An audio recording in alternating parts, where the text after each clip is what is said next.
Salam sejahtera untuk kita semua. Pelajaran Sekolah Sahabat dengan tema utama 3 Pekabaran Kosmis. Pelajaran ke-7, Menyembah Sang Pencipta.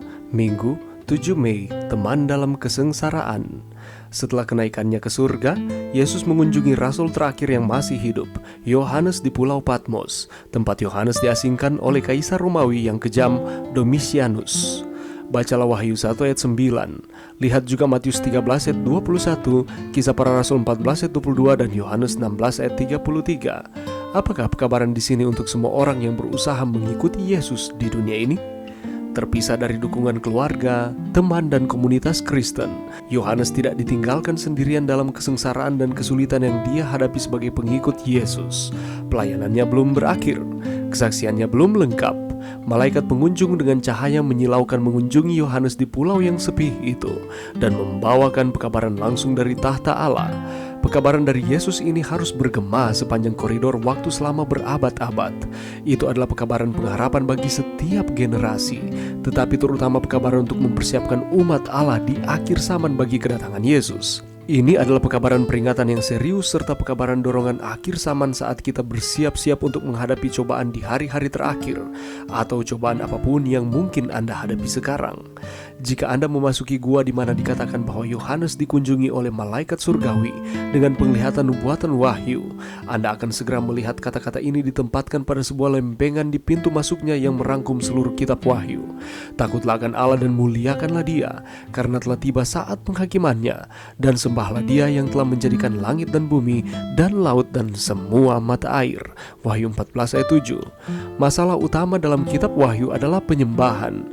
Kita diciptakan sebagai makhluk yang menyembah. Setiap orang menyembah sesuatu atau seseorang. Penyembahan yang benar menyembah kepada Sang Pencipta, memungkinkan kita menemukan tujuan hidup yang sebenarnya. Ini memberi kita alasan untuk hidup. Itu tidak hanya memberi kita sesuatu untuk rela mati, tetapi bahkan lebih penting, sesuatu untuk hidup dan, jika perlu, untuk menanggung kesengsaraan. Dan memang, ketika krisis terakhir muncul, kita akan lebih memahami kata-kata itu. Untuk masuk ke dalam kerajaan Allah, kita harus mengalami banyak sengsara. Kisah Para Rasul 14 ayat 22. Jika hamba-hamba Tuhan yang setia seperti Yohanes menghadapi penderitaan dan kesengsaraan, apa yang membuat kita berpikir bahwa diri kita sendiri juga tidak akan menghadapi masalah? Pelajaran yang bisa kita dapatkan pada saat ini, Pulau Patmos sempat menjadi sebuah pelabuhan yang cukup ramai di tengah jalur pelayaran dari Roma ke Efesus.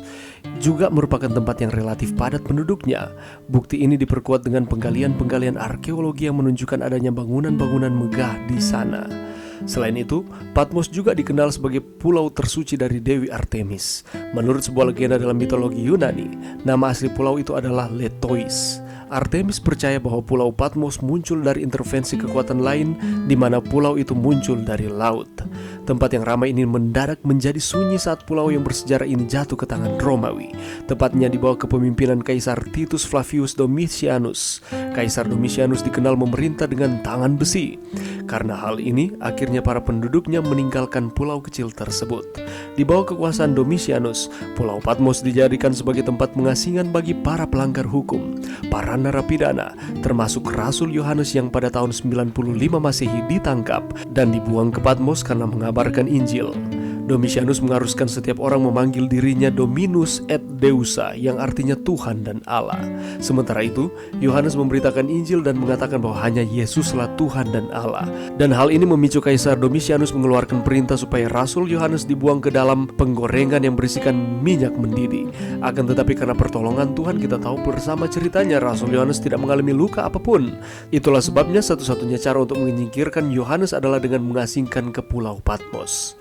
Karena itu di dalam Wahyu 1 ayat 9, Rasul Yohanes menuliskan bahwa dia berada di Pulau Patmos karena firman Allah dan kesaksian tentang Yesus. Jadi Pulau Patmos itu merupakan tempat pengasingan bagi Yohanes, dengan tujuannya adalah supaya dia mati di sana. Itulah sebabnya pulau ini adalah pulau yang sepi, yang terisolasi, supaya ketika Yohanes berada di sana, Yohanes akan mati di sana. Tetapi terpisah dari keluarga, teman, dan komunitasnya, Yohanes tidak ditinggalkan sendirian dalam kesengsaraan dan kesulitan yang dia hadapi sebagai pengikut Yesus.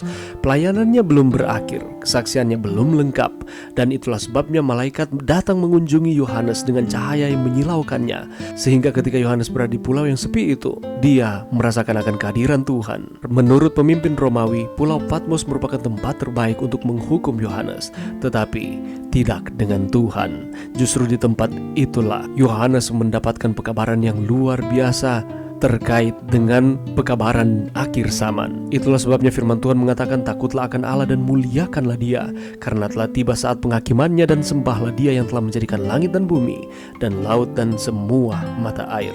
Masalah utama di dalam kitab Wahyu adalah penyembahan. Yohanes menuliskan akan hal ini supaya kita dapat menyembah kepada Sang Pencipta, menyembah Allah yang benar. Apapun yang kita lakukan di dunia ini, jangan pernah melupakan bahwa ada Allah yang mengontrol segala sesuatu.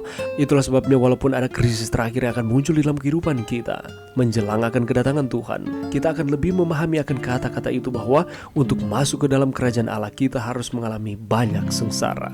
Yohanes mengalami kesengsaraan di dalam kehidupannya, tetapi Allah tidak meninggalkannya. Allah bersama-sama dengan dia. Itulah sebabnya ketika kita menjadikan Allah yang terutama di dalam kehidupan kita, walaupun di tengah-tengah kesengsaraan kehidupan kita, Dia tidak akan pernah meninggalkan kita. Dia akan terus memberikan jalan keluar kepada saudara dan saya, sehingga kita akan terus setia, berserah sepenuhnya kepada Tuhan, dan ketika Tuhan datang, kita diselamatkan. Belajar dari pengalaman kehidupan dari Yohanes di Pulau Patmos. Mari berdoa. Terima kasih Tuhan atas firman-Mu pada saat ini. Bantu kami Tuhan untuk kami terus beriman kepada Tuhan di tengah-tengah kesengsaraan, pergumulan, tantangan kehidupan yang datang silih berganti di dalam kehidupan kami. Kami hanya akan terus berpengharapan hanya kepada Tuhan. Ini doa kami di dalam nama Yesus. Amin.